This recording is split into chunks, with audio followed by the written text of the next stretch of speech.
私のノンスパイシーマトン串来ました。いただきます。うわ、美味しい。これめっちゃ美味しいです。あれ、時間になったけど電車来ないけど大丈夫かな。ホームに誰もいないから電車の時間間違えてんのかな。さあ今日は何を食べようかな。モーニング&スラマッパギミロクです。マレーシア2日目です。今日はクアラルンプールのモスクを巡ります。この一帯飲食店がすごい集まってて食べる場所がたくさんあるんですよね。何を食べようかな。このホテルのすぐ隣にあるここ結構気になってますね。すごく大きな食堂です。わあ、マレーシア料理ナシレマ今日も食べましょうか。こんな感じで地元の方々なのかとても人気店ですね。ナシレマや。Oh, thank you. Welcome. Yep. Land. Yeah, yeah. Okay. Thank you. Yeah. お、早速来ました。イエーイ、ナシレマココナッツミルクで炊いたライスにフライドチキン、小魚と揚げたピーナッツかな。あと、これ多分ゆで卵の、きゅうり。このサンバルソースをつけていただきます。これが美味しいんだ。いただきます。アップルジュースはね、なんかシロップみたいなのが入ってると思うんでよく混ぜないと下がなんかぬるっとしたのが昨日入ってました。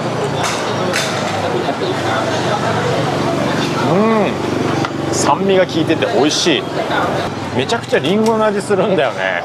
シロップだと思ってんだけどすごくリアルなリンゴの酸味とか甘みが感じてフレッシュジュースな気もするんだけどね。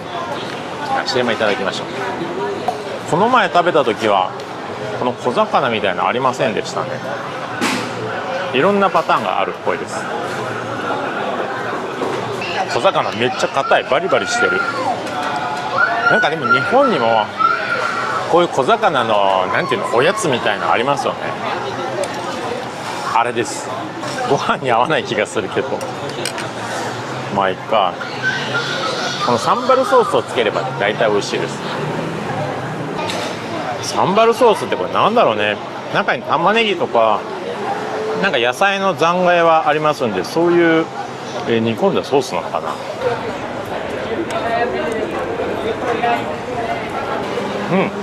フライドチキンお肉がすごく柔らかくて美味しいです。味も多分ついてるんでしょうけどさっきから食べてるこのサンバルソースが辛すぎてもう味は分かりません。ただお肉の食感めっちゃいい。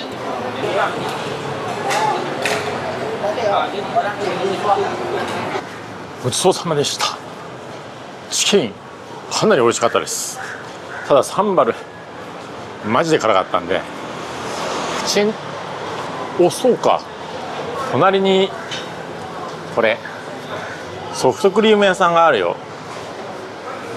うわ、2リンギットだって。これ買っちゃいましょう。ラッキー。2リンギットだって60円70円くらい。めっちゃ安い。 Thank you。 結構大きいですね。いただきます。結構ミルク感強めだ。苦手かもしれない。めっちゃ甘いですね。でもサンバルでほてった口の中はこれで中和できましたね。ホテルの近くの駅はスンガイベシってやつなのかな。シンガポールみたいにクレジットカードで入れるのかな。ちょっと試してみるか。ダメだった。チケット買わないとね。あ、シングルジャーニートークンこれかな。プトラジャヤセントラルというところに行きますんで、プトラジャヤセントラルありましたね。 3.7 リンギット。バンクカードってクレジットカードいけるのかな。あ、ビザ払えるみたいですね。トークン出てきました。これで乗れるのかな。 3.7 リンギット120円くらいか。ウーバーで言っても600円か700円くらいでしたね。500円くらい節約。こんな感じ。タイ市街にある BTS と同じ感じなの。よく分かってないけどどういうことだかよく分かってないけど、こっからモスクまでは少しありますんで、またここでグラブ乗らないといけませんね。涼しくていいけどね。着きました。これがプトランモスク、通称ピンクのモスクです。めちゃくちゃでかいぞ。おー、すごいです。女性はこちらでピンク色のローブを借りることができるみたいですね。私はローブ必要ないんでそのまま入りましょう。さあ入りましょう。でもね、もう見えてる。うわー、すげえかっこいい。これがプトラモスク、ピンクのモスクです。遠くにいる人を見ると大きさがわかるんじゃないかなと思います。この高くそびえるミナレットもめちゃくちゃ立派です。このプトラモスクは1999年に建てられた比較的新しめのモスクで、一度に1万5,000人を収容できる大きさみたいですね。1万5,000人ってすごいね。この外側のピンク色は着色ではなくピンク色の花崗岩を使ってるかららしいんですよね。すごく綺麗な優しい色合いですね。旅行客は中央ではなくてこっちの脇の入り口から入ります。奥までは行けないようになってますね。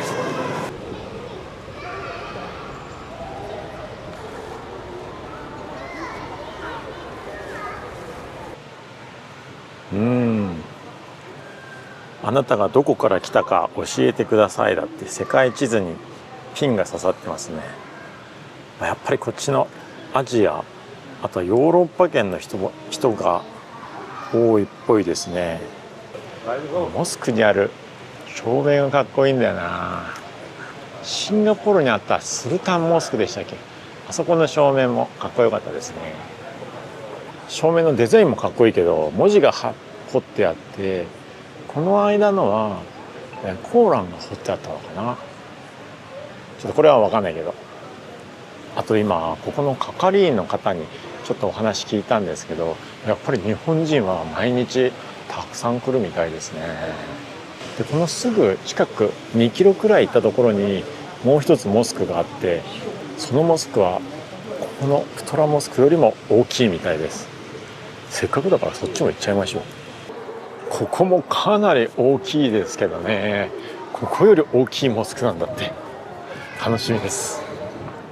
うわ、なんか雲行き怪しくなってきた。これ雷鳴ってるから雨降っちゃうかもしれない。急いで移動した方がいいかな。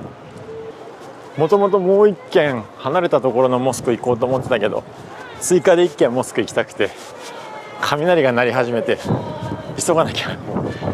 モスクタイムアタックですね。ピンクモスク素晴らしかったですね。ただこのプトラモスクを水辺越しに撮りたくて、もうちょっと頑張ります。もうちょっとここ粘ります。グラブで湖の反対側に回って写真を撮りましょう。うわうわうわ、もう雲がやばいよ。やべえ、グラブの目的地間違えた。ここじゃなかった。微妙にずれてました。一応見えるんだけど、トラジャヤ湖畔の直前まで行きたかったんだよね。ちょっと歩いて移動しましょう。いや、道全然違って距離的にはすぐそこなんだけど道がないんで、グラブもう一回呼び直します。よし、フォトスポット近くまで来ました。あとはちょっと歩いていくしかありませんので、雨ですけど歩きましょう。この辺りは豪邸エリアなのかな。大きな家がたくさん立ち並んでますね。すげえ。湖畔沿いを歩いてみようと思ったんですけど、なんかここのボート乗り場の方が写真きれいに撮れるかもしれません。人がすごいたくさん集まってますね。なんかちょっと角度斜めですね。やっぱ向こうに回り込んでみようかな。やっぱりこっちの方が角度的にはかっこいい気がしますね。この角を正面にするのが一番かっこいいと思います。ただ天気悪すぎる。本当はこんな感じで湖畔に映るピンクモスクとの対照を、見たかったんですけどね。雨は雨でどうですかね。まあ晴れてる方がいいか。雨も強くなってきましたが、次のモスク行きましょう。予報では 1,2 時間したら雨止みそうなので、移動してるうちに軽くなることを祈りましょう。あれ、なんか思ってたのと違うぞ。なんだろう。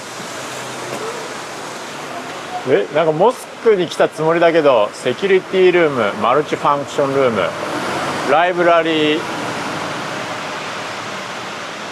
どここれ、何これ、モスクじゃないのかな。あれ、マップ上はこの総合施設の中に、奥に、モスクがあるみたいですね。総合施設のなんか後ろの方にモスクがくっついてるって感じなのかな。ちょっと雨降ってるんで外出れないけど、ここがガーデンエリア、いくつかのエリアに分かれてるみたいですね。すべてスチール、アイアン、鉄でできてるみたいです。すげえ、これマレーシアで2番目に大きなモスクみたいです。23,000人が収容できるようになってるみたいですね。大きいですね。今もたくさんの方がお祈りされてますね。小さなエントランスからこの植物園みたいな、あと5つの門があるんですけど、これは、反対側のこのメッカの方角に、向いて作られてるみたいですね。わあ、綺麗ですね。これ水で囲まれてるんだ。窓がなくて風通しがいいように、これ窓じゃなくてなんていうの、鉄の網戸みたいなやつになってます。で、下もガラスの窓はなくて、水が張り巡らされてるみたいですね。いや、とても大きなモスクでいいですね。いや、めちゃくちゃ長い説明、とても丁寧な説明をしてくださいました。See you again. Bye. 入り口で守衛さんに声をかけたら、直接さっきの説明のおじさんのところにつないでいただきまして、逃げる暇もなく説明を聞くしかありません。まあでも30分40分くらい黙って聞いてれば別に問題ありませんので、特に寄付の要求などはされずに、したければすればいいよっていうくらいだったんで、特にトラブルにもならず、すんなり返してもらって、問題ありませんでした。ありがとうございました。雨もだいぶ小降りになってきましたね。最後のモスク行きましょう。電車で行くと2時間かかるらしいので、さすがにグラブで行きましょう。1000円くらいかかっちゃうけど、まあしょうがないですね。ようやく到着しました。長かった。疲れましたね。まあ私は寝てただけですけどね。これ見てください。うわー、これがマレーシア最大と呼ばれるブルーモスク、スルタン・サラフディン・アブドゥル・アジス・チャーモスクというところです。めっちゃでかい。こいつは最大です。青いドームが特徴的だからブルーモスクと呼ばれてるみたいですね。この四方に塔が建てられている方式はオスマントルコ方式なんですかね。さっきのモスクもそうでしたけど、もう勝手に見たらいけないのかな。自由に見学することはできないみたいですね。定期的にガイドさんがツアーを開催してくれますので、そこに参加する必要があります。ツアーの時間は決まってるみたいなので、今ここで30分くらい待ってます。そろそろかな。なんかこういう青い、ローブみたいなの貸してもらえますね。まあ私は着なくてもいいって言われたんで着ないで行きます。大きすぎてエスカレーターがついてます。これがマレーシアで一番大きなモスクですね。24,000人が収容できます。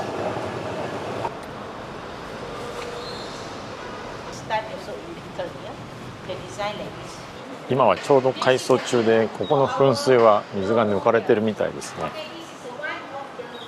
逆にレアなショットか。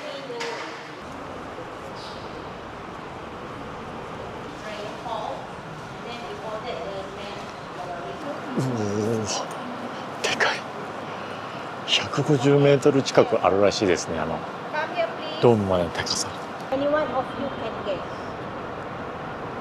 1時間くらいのツアーが終わって今帰りです。内容としてはさっきのアイアンモスクとほぼ一緒でしたね。イスラム教のでも教えをいろいろ説明してくださって面白かったですね。訪問する際は時間に余裕を持っていかないと、待ち時間30分とツアーが1時間みっちりありまして、途中で抜けることはできません。さあ、じゃあ一旦ホテルに戻って荷物受け取って今日泊まるところに移動しましょうか。お水買いました。ワンリンギットだって。安っ、ラッキー。ブルーモスクありがとうございました。今は改装中だけど、あと何年か後にまた来てみましょう。ホテルで荷物受け取って、この後クアラルンプールの中心街に、電車で行きます。いや、雨止んでよかったですね。今日夜は中心街にある屋台でご飯食べようと思ってましたんで助かりました。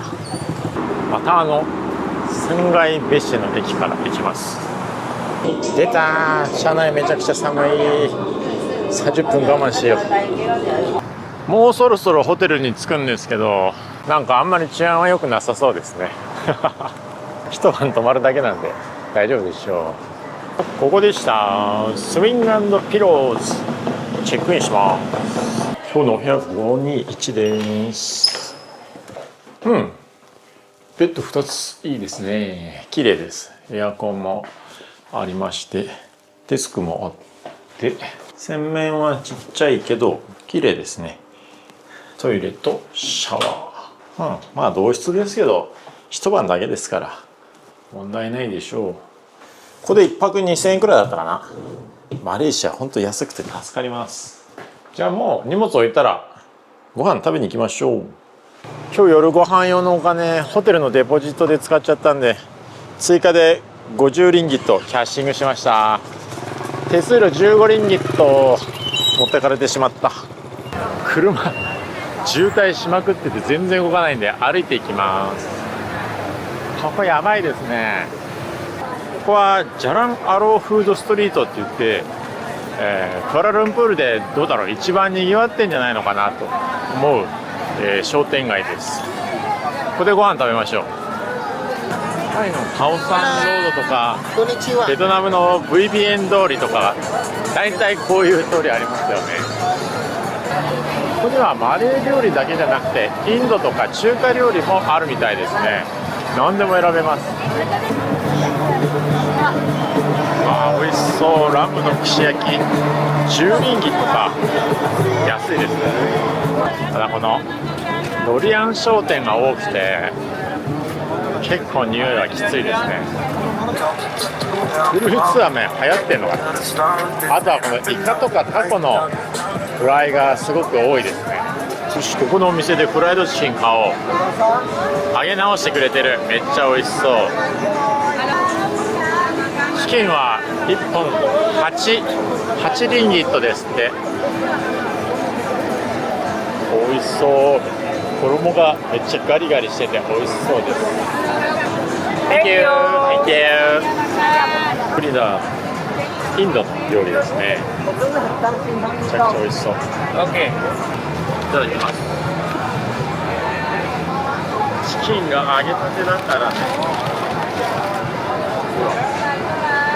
チキン揚げたてのチキンです。美味しそうでした。いただきます。衣がバリバリで美味しい。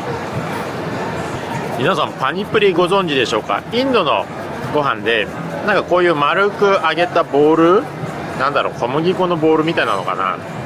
薄いパリパリのボールになんか野菜とか、卵とか野菜とか入れて、このちょっと酸っぱいスパイシーで酸っぱいソースをかけていただきます。これ美味しいんだよね。はい、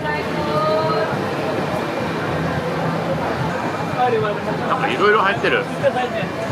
わからん、なんかカニカマみたいなやつとか、玉ねぎと人参と、卵、あとパクチーかな、パクチー結構効いてるね。ちょっと店頭で出来上がっちゃってたこの中古のパニプリもらったんで、あんまりパリパリ感もなくなってますね。今作ってるやつ、作りたてのやつだったらもっとパリッとしてて美味しいかもしれない。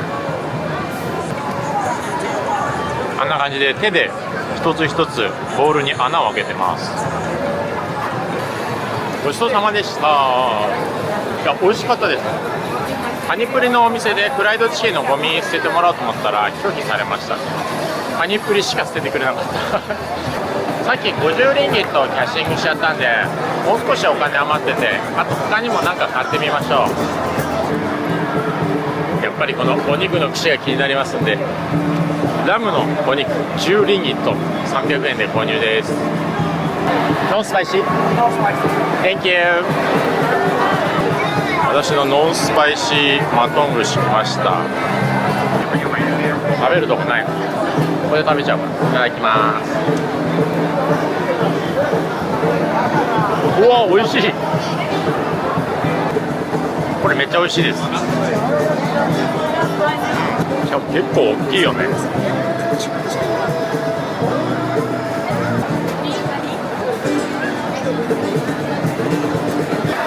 まあ店名はわからないけどこのお店です。まあ餃子はなんか普通の餃子っぽいから、このパンフライドバンってやつ頼んでみましょうか。私のビーフが投入されました。またここで焼いてくれるんだ、いいね。 Thank you。 来ました、ビーフフライドパンフライドバンビーフ。これがビーフ。思った通り全然温まってない。あんまり美味しくないです。なんかビーフのしぐれ煮みたいなやつが、ねっとりしたやつが入ってます。ちゃんと温まってれば美味しかったかもしれない。あと残り16リンギットしかないよ。最後何にしようかなまたここ来ちゃった。あ、はい。Can I have big one? Big. No spicy. Big one, no spicy. また来ちゃった、ここ。いや、ここマジで美味しかったんで。来ました、ビーフ串ノースパイシー。でかい。またこの辺、お店の横で食べようかな。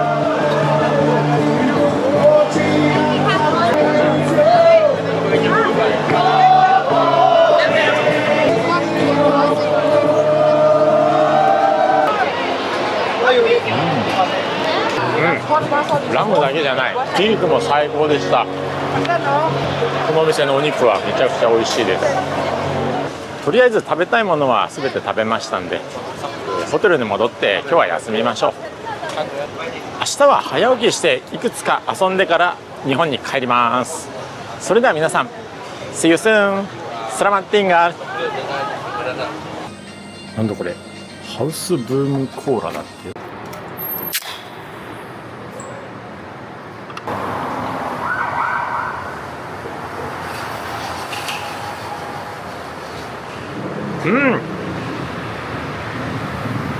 あ、ゼロシュガーだから甘さは全然ないですね。で、炭酸結構強め。ただ微妙になんていうの、コーラガムみたいな甘さがある。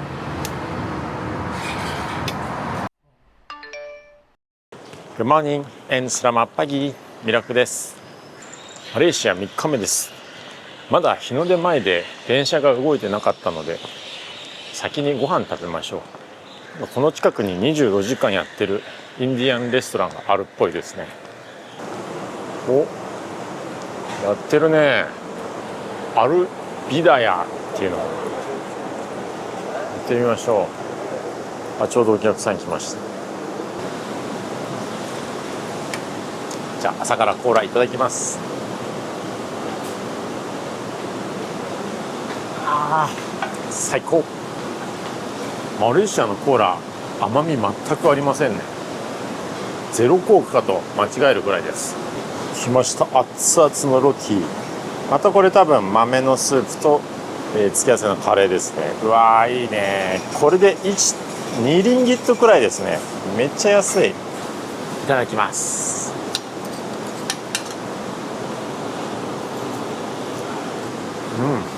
そのままでも香ばしくて美味しいですね。さらにここでカレーのソースつけて。ごちそうさまでした。朝から大満足でしたね。もう少ししたら電車が動き出すと思いますので、のんびり歩きながら駅に向かいましょう。わあ、朝から鳥がめちゃくちゃ鳴いてて、目の前に糞が落ちてきました。危なかった。木の下は気をつけないといけませんね。これから行くのはカラフルな階段で有名なバトゥー洞窟です。洞窟の中は多分暗いと思うんで、あんまり早く行き過ぎると何も見えないかもしれませんね。今行けばちょうど日の出くらいのタイミングに着く予定です。よし、じゃあバトゥーケイブス行き来るまでちょっと待ちましょう。あと10分くらいかな。ちょっと早めに来すぎちゃった。あれ、時間になったけど電車来ないけど大丈夫かな。ホームに誰もいないから電車の時間間違えてんのかな。時刻表なんかはありませんのでちょっと確認ができないですね。 Google マップ上はこの時間電車が来てるはずですね。お、10分遅れてるけど一応来ましたね。よかった。これに乗ってバトゥーケーブス行きます。うわ、何これ、窓ガラスめっちゃひび入ってる。怖っ。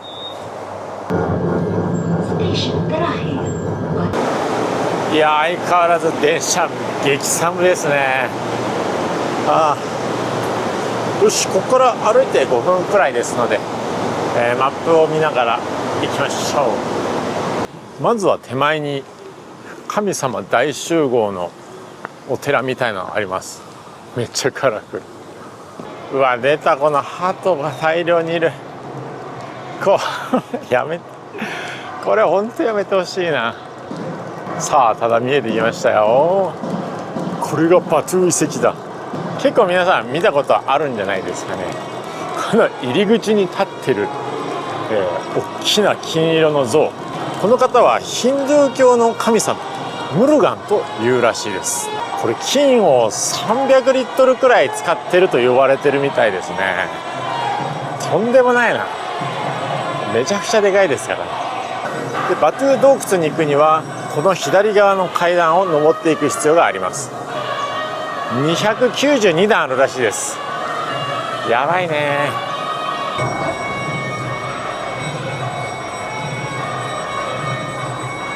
入り口にも神様がたくさん祀られてますね。頑張って登りましょう。272段か。まあまあありますね。もともとはこの階段も特に色は塗られてなかったんですけど、ここ数年ですね、10年弱くらい前にカラフルに塗り直されて人気の観光スポットになってるみたいです。ほい、ようやく登りきりました。洞窟に入ります。うわ、すげえ。この洞窟鍾乳洞は4億年前から存在していたと言われています。で19世紀にこの鍾乳洞の中、洞窟の中にヒンドゥー教の寺院を建てたところが始まりみたいです。うわ、すごい迫力だ。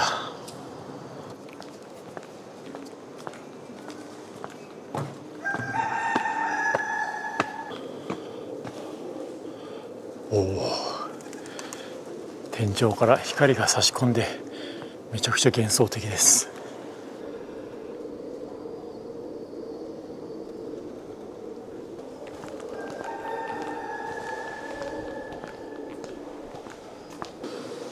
うわ、自然ってすごいですね。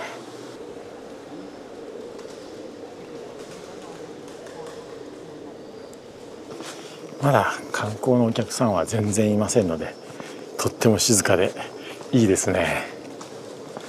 ここは中に入ることもできますが、靴を脱ぐのを忘れないようにしましょう。バトゥー遺跡ありがとうございました。じゃあこの後はまた272段を降りて帰りましょう。後ろ姿もかっこいいですね。靴を脱げばこちらの美しいお寺にも入ることができます。ちょっと覗かせてもらいましょうか。こっちはでもシックな黒で統一されてますね。こういうのもかっこいいね。ライオンさんはどこの世界でも強さの象徴なのかな。いや、バトゥ遺跡良かったですね。この後は時間勝負なんで急いで移動します。クアラルンプールといえばのペトロナスツインタワーに行きましょう。電車は1時間に1本くらいしかないみたいなんで、今回はグラブで帰りましょう。はい、次にやってきたのはペトロナスツインタワー。いや、でかすぎてちょっとわからん。一回離れて撮りましょう。でかすぎて入らねえ。これは間違いなくクアラルンプールのランドマークですね。ペトロナスツインタワー。このツインタワーは高さが452メートル、88階建てで世界一高いツインタワーみたいですね。しかもこれマレーシアの石油会社ペトロナスの本社ビルらしいです。片側が本社ビルで、片側はオフィス、他の会社のオフィス貸し出し中なのかなっていうことらしいんですけど、石油会社とんでもないですね。もうデザインがとっても特徴的ですよね。ステンレスとガラスでできてるみたいです。昨日見たアイアンモスクとすごく似てる気がします。イスラム建築の影響を受けてるようですね。86階に展望台があったり、地下にはショッピングモールみたいなものがあるらしいんですけど、まだ営業時間前ですので中には入れません。まあ中に入るより外側から見る方が面白いと思いますけどね。このペトロナスツインタワーの近くには高層ビルめちゃくちゃあります。この隣の方も全部高層ビル、かなり大きなビルですね。クアラルンプールすごいわ。赤い電車に乗ってホテルのあるマスジットジャメクのところまで行きます。マスジットジャメク駅降りまして、もう目の前にモスクがあります。そこ寄っていきましょう。モスクまだ開いてなくてなんか見れませんでしたね。ちょっと後でもう一回来てみましょう。これはシュープリームコート最高裁判所ですかね。ただオールドって頭についてますんで、今は使われてなくて廃墟になってるみたいです。白い建物に上の方に黒いちっちゃなドームがついてるのがかっこいいですね。こんな感じ、いいね。まあ木に隠れちゃってちょっと見えないけど、これがスルタン・アブドゥル・サマッド・ジャメクモスクですね。うわ、結構かっこいいな。すぐ近くにあるのが、ムルデカ広場。マレーシアの独立宣言が行われた歴史的に重要な場所です。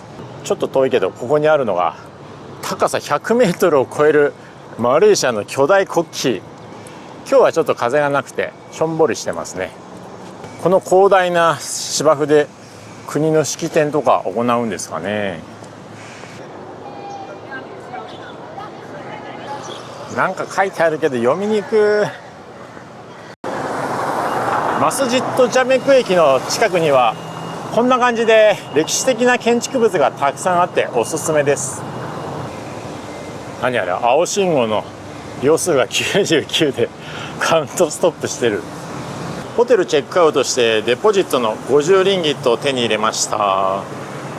KL セントラル。おお、ここからさっきのモスクちょっと見えますね。 KL セントラル駅到着です。じゃあここから空港までの安いバスがあるらしいんで、それ乗りましょう。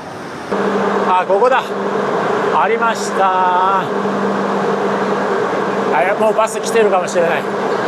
急いでチケット買わないと。なるほど、ここでしたね。スカイバスっていうところがあって、この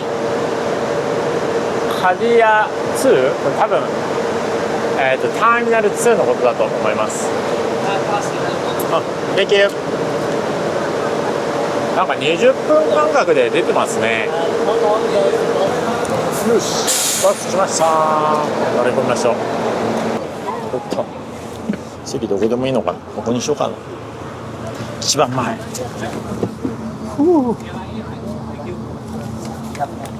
いや、激寒。こいつをまず閉じないのかな。これ大体40分から1時間くらいで空港第2ターミナルまで直接行ってくれるみたいですね。フットレストがついてるのはありがたいんだけど、スペースがなさすぎてこれ足伸ばせないんだけど。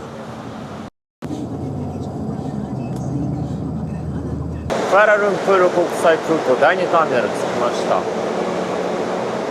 デパーチャーはレベル3、3階ですね。出国手続きから荷物検査まで5分くらいで終わったんだけど、手続きもパスポートスキャンするだけで一瞬で終わりましたんで、めちゃくちゃ早かったです。並びも全然ないですね。ただ私はお腹が空いておりまして、何か食べるもの売ってる場所ありませんでしょうか。5泊6日シンガポールとマレーシアの旅いかがでしたでしょうか。で前半3日間のシンガポールの物価めちゃくちゃ高かったところから、お隣マレーシアに行った瞬間に、激安になって、落差すごかったですね。もう5倍から大きなところでいうと10倍くらい、本当に値段が変わったかなと思います。食事はどれも日本人の口に合いそうですし、治安もいいので、海外旅行初めてだなっていう方にもおすすめです。気温は一年中通して暖かいので、冬寒さから逃げて、こういった国に行くのもありかなと思います。ただ10月くらいから雨季に入りますので、雨の日は多分多くなると思います。今回もずっと雨の予報だったけど、なんとなく晴れましたね。うわ、食べるとこあった。急げ、今ささっと食べちゃいましょう。わあ、やっと一息つけました。さっきのお店でソトアヤムという、鶏肉のメイン料理かな、頼みました。そろそろボーディングゲート開きますんで、急いで食べていきましょう。ソトアヤムです。中はこんな感じの春雨ヌードルになってて、鶏のこれ唐揚げかな、入ってます。あと辛そうな唐辛子とか、あとこの上に乗ってなんだろうな、パリパリのなんか揚げたやつかな。あ、鶏肉ここにも入ってますね。これもしかしたら豆腐、揚げた豆腐かもしれません。いただきます。美味しそう。ほんのりカレー味のスープで美味しいですね。これは何なんだ。なんかふわふわのじゃがいもボールみたいな感じ。マッシュポテトをちょっと丸めて揚げたような感じでしたね。これも美味しいわ。ごちそうさまでした。ソトアヤム美味しかったですね。それではそろそろボーディングゲートに向かいましょう。ここまでご視聴いただきありがとうございました。 Thank you for watching。 テリマカシー。またね。荷物検査もう一回やるみたいですね。急がなきゃ。今回5泊6日シンガポールマレーシアの旅でかかった総金額9万1458円でした。で航空券は4万3850円、行きは日本からシンガポール、帰りは、マレーシアから日本で別々で買ってます。行きはすごく安くて1万8550円でしたね。帰りは2万5300円ですね。で今は雨季だからもしかしたら安いのかもしれません。で食事代が2万円くらいかな、そうです、食事代が2万円くらいですね。マレーシアはすごく安かったですけど、やっぱりシンガポールが結構お金かかりましたね。あとホテル代は、5泊で、7883円で、1泊シンガポールのところで、無料宿泊使ってますので、そこは0円になってます。で移動費が1万2000円かかってます。でグラブとあとはバス、なんかを使ってますね。あと長距離バス2回くらい乗ってますんで、あれが結構かかりましたね。アクティビティとしては、ガーデン・オブ・ザ・ベイシンガポールのあれが5000円ぐらいしましたんで、それも入ってます。帰りはエアアジア。E7522 Haneda。